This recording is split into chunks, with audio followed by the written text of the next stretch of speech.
All right, so I wanted to talk about a couple of e-bike alternatives.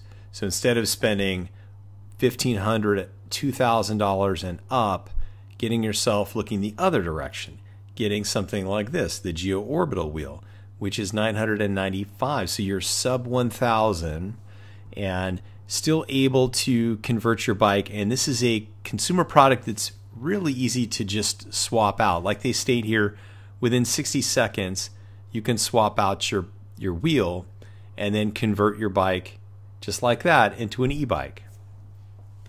So we will scoot down here and show you they have the different tire sizes. They have different powers as well.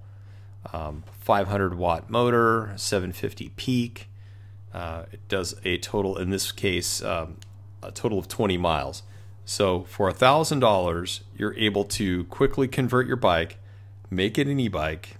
The challenges I could see with this design would definitely be, it's the front wheel. So you definitely would want to secure, this is the most expensive probably portion of your bike, I would imagine, in some cases for some people. So getting into an e-bike, sub 1,000, still having a functional wheel, get you about 20 miles pure electric. Not bad. It's still, I think, a little on the expensive side for potentially what some of the downsides are. And if you go to their site and go to this video in particular, I thought it was an interesting point of what happens when it runs out of power. This guy's going to talk about that, and I think you've seen on some of my videos when you run out of power how not fun it is, but he kind of describes it in an interesting way. So let's kind of click through here. First question, can you pedal when it doesn't have power? Yes, you can pedal when it doesn't have power, but no, it does not feel like a normal bike. There's tension on the wheel when it's on. It pretty much feels like, if you have 10 gears on your bike, it feels like you're pedaling on gear 15, if that makes any sense. Desperate times, you can pedal with it, but when you run out of power, you're really not going to want to pedal. You probably can go about a couple blocks. You're going to want to walk the bike. But with power... See, in that part is actually well described. It feels like you're in a 15th gear. Things just feel heavier, and the same is true with even the e-bikes that I've been on. So that's a really great point. So you have to be aware of that. If you're going to go greater than 20 miles, then suddenly it's like you're dragging around now something that is no longer effective. it's slowing you down. Not a whole lot of fun, but you know, what people have to get over is anxiety range and things like that. If you're commuting in your daily, daily commute, most people, you need to live within 20 miles of your workplace anyway. Otherwise, you probably should be looking at another alternative. This is at least one, and this is a real world one that is available today. Like I said, I've seen this in the wild here in the Tustin Irvine area. It is cool looking. I have not been able to track the person down yet, but I hope to kind of get a close-up look at this thing. So this is one. Another one that I just saw a news item on is this Revos, and this one's really cool. This is the direction I'd like to see more options like this. Let's kind of go through. I'm going to step the video back and click play and let you see.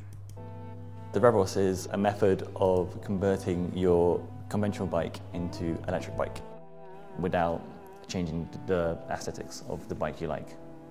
Having the Revos is like having a tailwind rather than having a headwind at all times. And it's just good fun. You know, people always come back with a big smile on their faces once they've given it a try.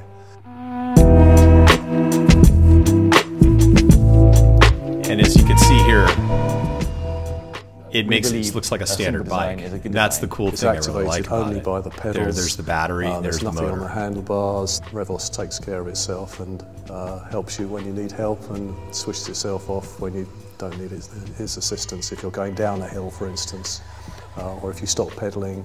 Then actually, in that video, you could kind of hear the whining of the engine. So it sounds like they've done some quite a bit of engineering and testing on this thing to where it will activate when you pedal and it doesn't when you don't, like if you go downhill like they just talked about there. Let me get out of that one. Now, this one is a Kickstarter. You can back the project. Quite a few have. They've got 77. I mean, that's decent. I think there's interest here. The delivery date is pushed out there a bit. So this first one, it almost 300 pounds is no longer available. The next tier up, there's only one available here. You can have it shipped to the US.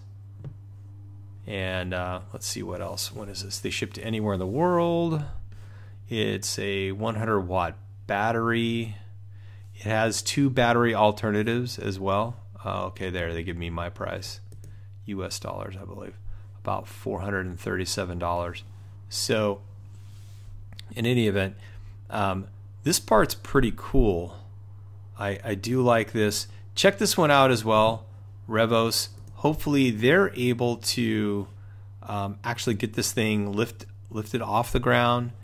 They're in Bristol, UK. And check that one out as well. If you can wait the time, I say pull the trigger, give it a shot. But this is something that I've seen a couple of others. I have yet to really see anyone successfully launch this type where it isn't something that is, it just feels like it's more exotic out there, that it's not something that's readily available. But I would like to see more of these. Let's see, I'll keep an eye on these guys, see how they go. But hopefully this is successful. Anyway, I hope this helps. Give you 2 alternatives. I'd be interested if you guys have any other alternatives that you're aware of. If you could put that in the comments below. And I'd like to keep kind of a running tally there. I'll try to look for some others, but I'll just do a short little video here. Wish everybody happy Father's Day, and we'll talk at you later. Thanks. Bye.